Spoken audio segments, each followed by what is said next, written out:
Hi and welcome to The Nation. I'm Gerard Ratnam.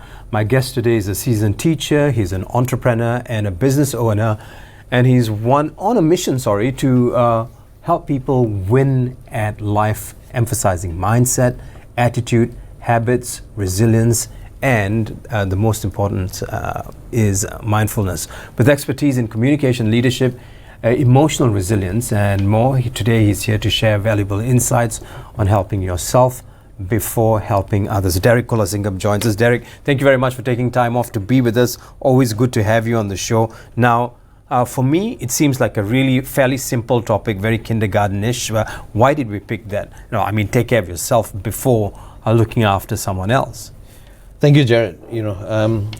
As always, we are looking for things which are simple, which people can connect with, they can engage with, and it becomes something which they can understand and take one simple step to towards some form of resolution, especially in a huge area.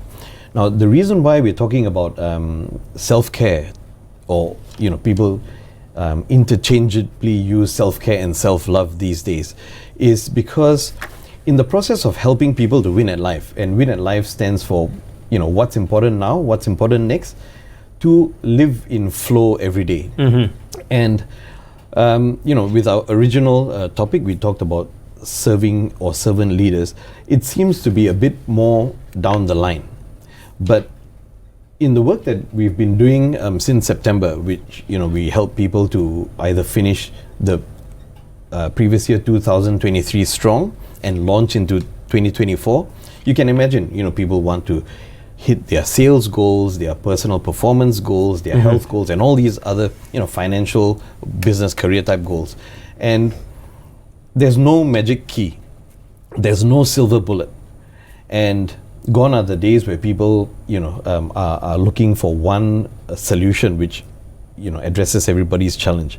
We realize now that life is fairly complex and complicated because we are human beings, and therefore it is more of a combination lock towards taking the next step to progress and win at life. Right. Now, while you're saying this, I think the bigger question here is, how does one, or just say me for instance, prioritize self-care in life, and what impact might it have with our overall well-being? Great.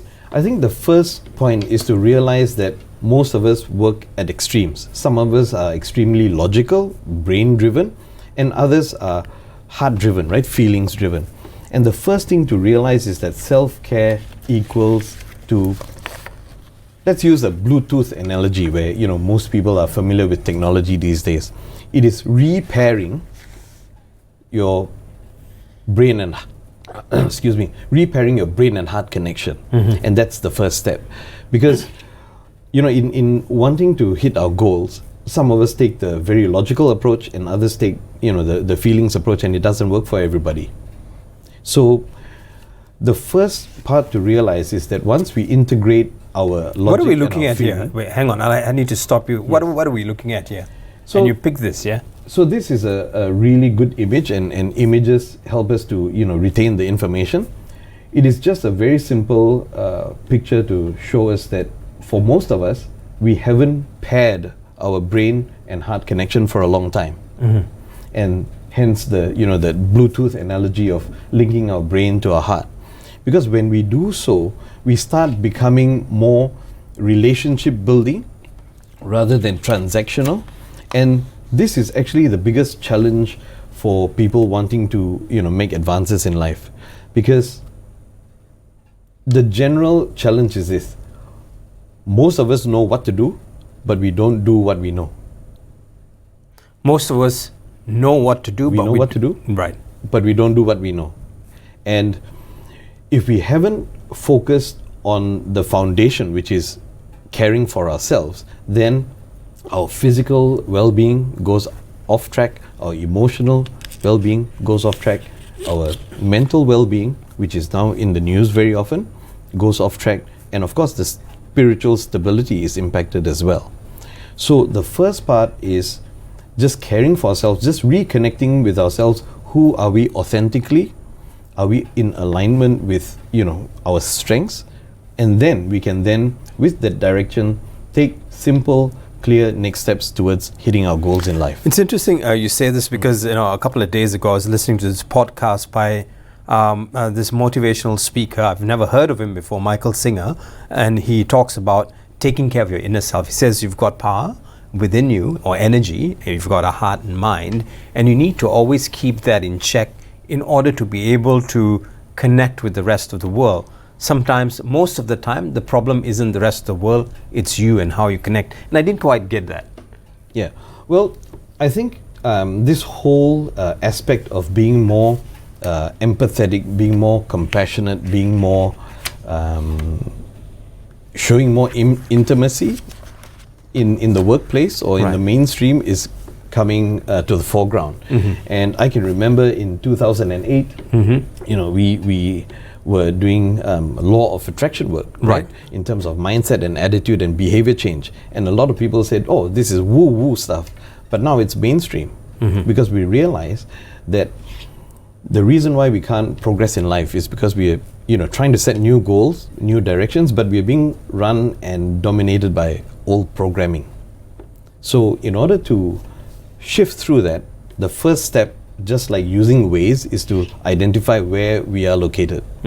So once where we are located. Yes, right? So, most of us are familiar with using Waze or some form of navigational app. The unfortunate thing is in our life, we don't have a navigational app, but we can use the principles. So the principles are, firstly, identify where we are, then identify where we want to go. Identify where you are, where you want to go. And then go with the flow. Where you are, where you want to go, and then go with the flow. Yes. I'm sure you can relate. Sometimes when we use Waze, we say, look, I want to go from here back to Seremban, and Waze says turn left. But you say, hey, hang on a second. I'm from Seremban. I normally turn right. So you discard the information which the app is telling you, and you go with your own, old programming, and then you get stuck in the jam.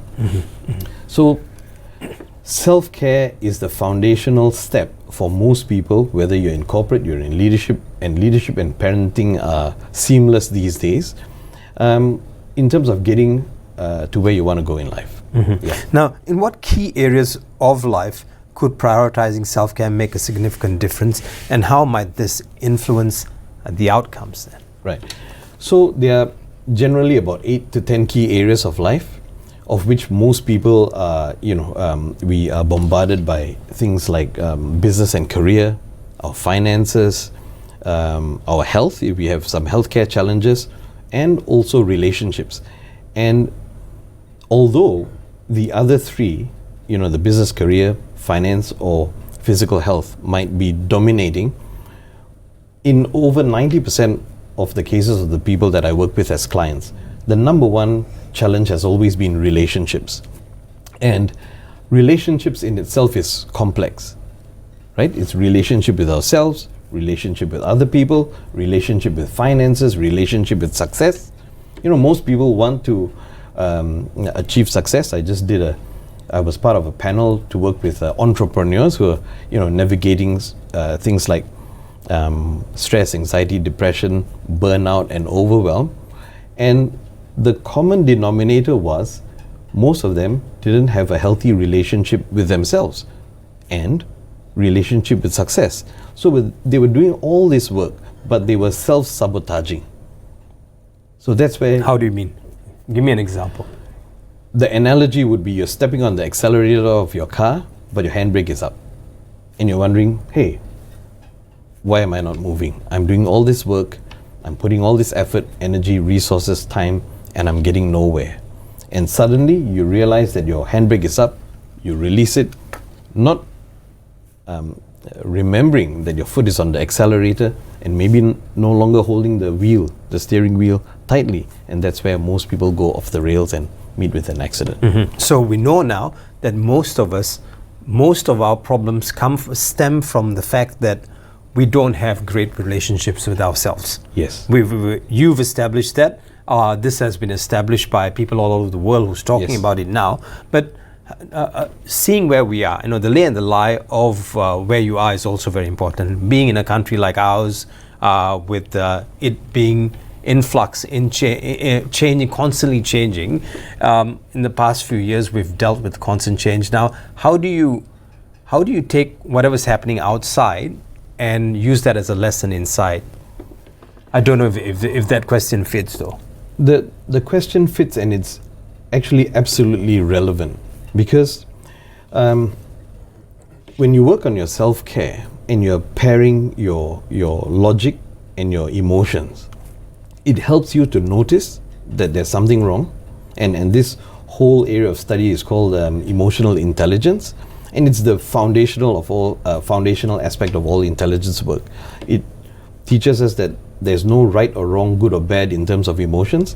Emotions are just energy in motion. It's a feeling right now, and it's here to share with you a message. So the first part is, do I notice that I'm having an emotion, logically and emotionally, feeling? The next thing is, can I actually name this emotion rather than just having a big umbrella? I am afraid, I am hungry, or whatever it is.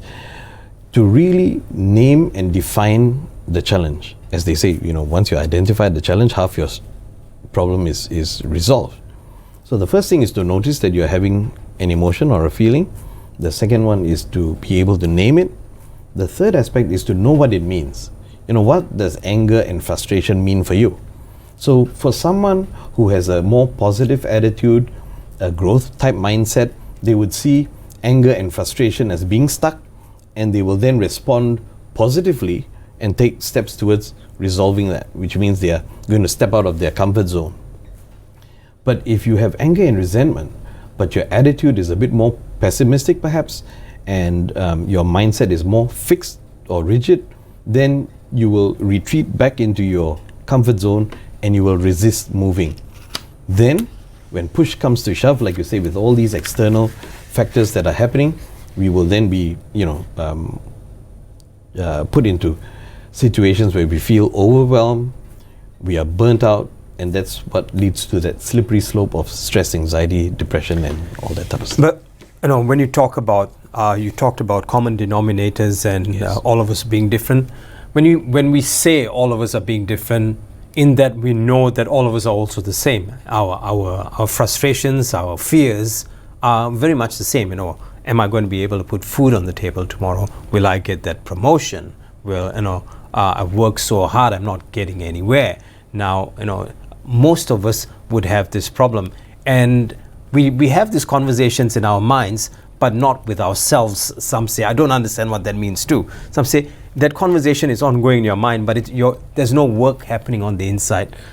I've always been trying to understand what that means. Yes. So this is where people like Michael Singer, and there are so many subject matter specialists who write about this, but the challenge is getting all these great messages into a common point where it makes sense, where people know the knowledge, they understand, because without understanding you don't know how to apply, and if you don't apply it correctly, you'll get wrong results. A lot of people say practice makes perfect, but the realization today is that practice makes permanent.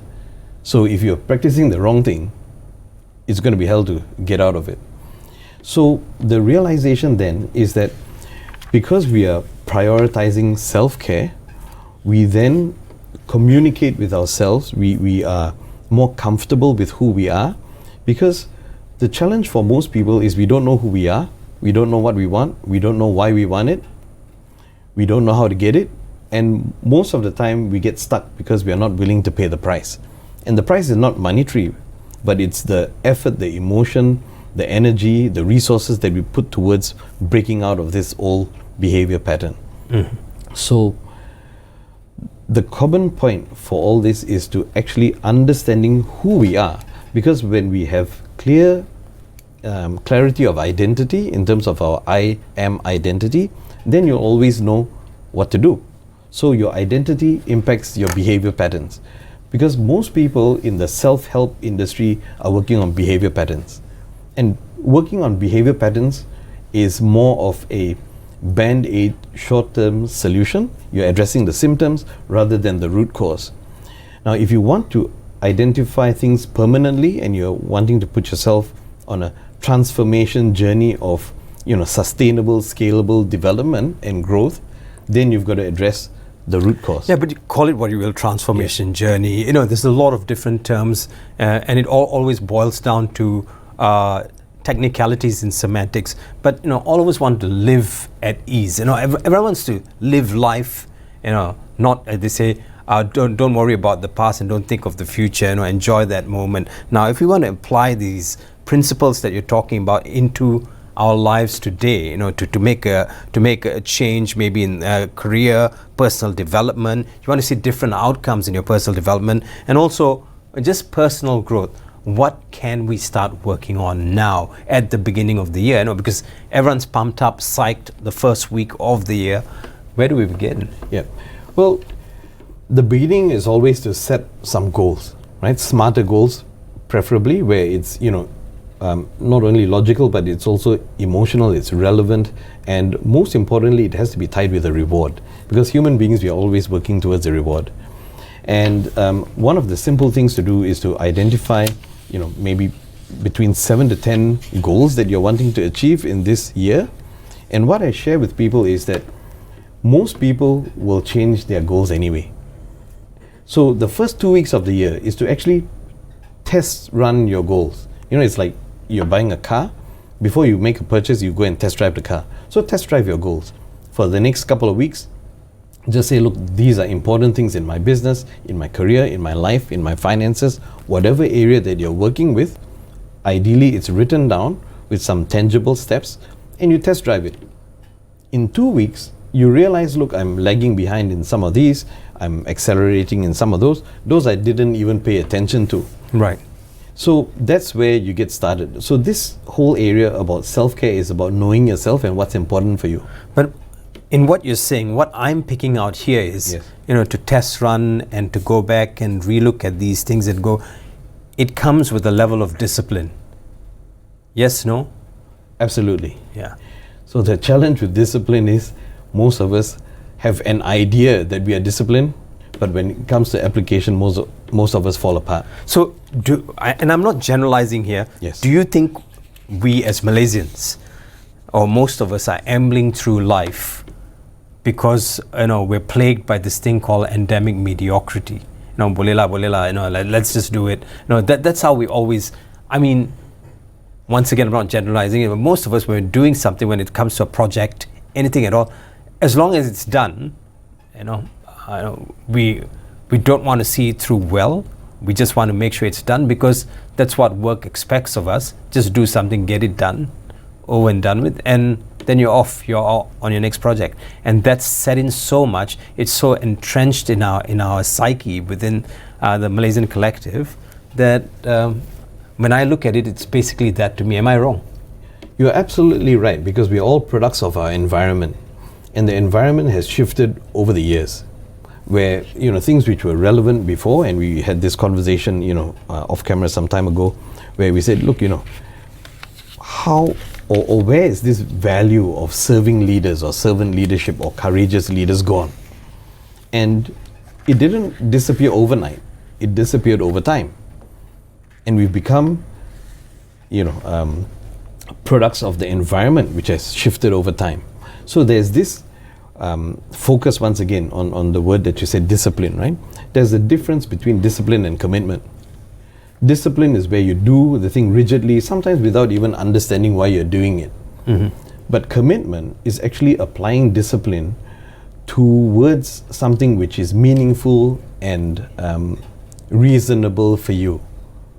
That's the difference. Mm-hmm. Discipline, it's like a switch. Yes, I'm disciplined. No, I'm not disciplined. Commitment is more like a thermostat, where you can adjust it according to where your life is, where your work situation is, where the general environment is, and you're able then to navigate and negotiate life better in that sense. So it's having that combination of, yes, I have the discipline to do something and to see it through. However, I've got the intelligence to realize that it is not just pure discipline, but it also has to have some form of commitment towards a mutual benefit for myself and others. Right. I'm going to let you take a sip of water while I read this out. So you talk about the 531 habit for personal growth. Now, how does one approach daily habits for gratitude, learning, and personal growth? And how might incorporating a daily 531 routine that you're always talking about, like a mantra, impact one's life? We've got about 5 minutes left. I'll leave it to you. Great. So, once again, where the foundation is realizing that self-care, self-love is important as the foundational aspect. It's all about transformation, and people move in different directions, right? Someone shared with me these 3 principles. The first one is life is simple, not obvious, not easy. The second one is life works the way life works. The challenge is we want life to work the way we want it to work, to match our expectations and the expectations of others, and so on and so forth. And when it doesn't work the way we want it to work, that's where we have all these overwhelm, burnout, stress, anxiety, depression. And the third part, which is where the bulk of the work is, I want to read this out. Pay attention to your patterns. The ways you learn to survive may not be the ways you want to continue to live, heal, and shift. And that's something you sent to us today, yeah? Yes. So the third point was the hardest part is getting your thinking right.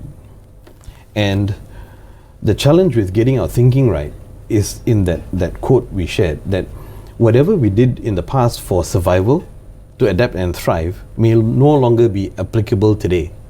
So using our smartphone analogy, we might have used an application in the past, but we are not using it anymore. But we haven't uninstalled it from our phone. So as we go along adding new applications to our device, there are all these other applications which are still running, which we haven't used forever, which is actually slowing down the performance of the phone being the narrative of ourselves. So if you see the device or the phone as being the hardware, which is the physical part, you also realize that you have to have operational system updates, because otherwise you're not going to be able to support the new apps. So if you look at these 3 key points, like if you can use the analogy where the physical part is the phone, the operating system is your emotional aspect, and the application is the mental game that you're trying to play. Just like our phone, we've got to uninstall things that we're no longer using, make sure that our hardware and software are relevant today, and then we can apply and install the things that are going to take us in the right direction at the right speed to where we want to go. We've got about a minute left. So what's your word on gratitude or gratitude practice? I think that's very important, because every time I talk to you, or every time we have a coffee and a chat, you're always talking about gratefulness.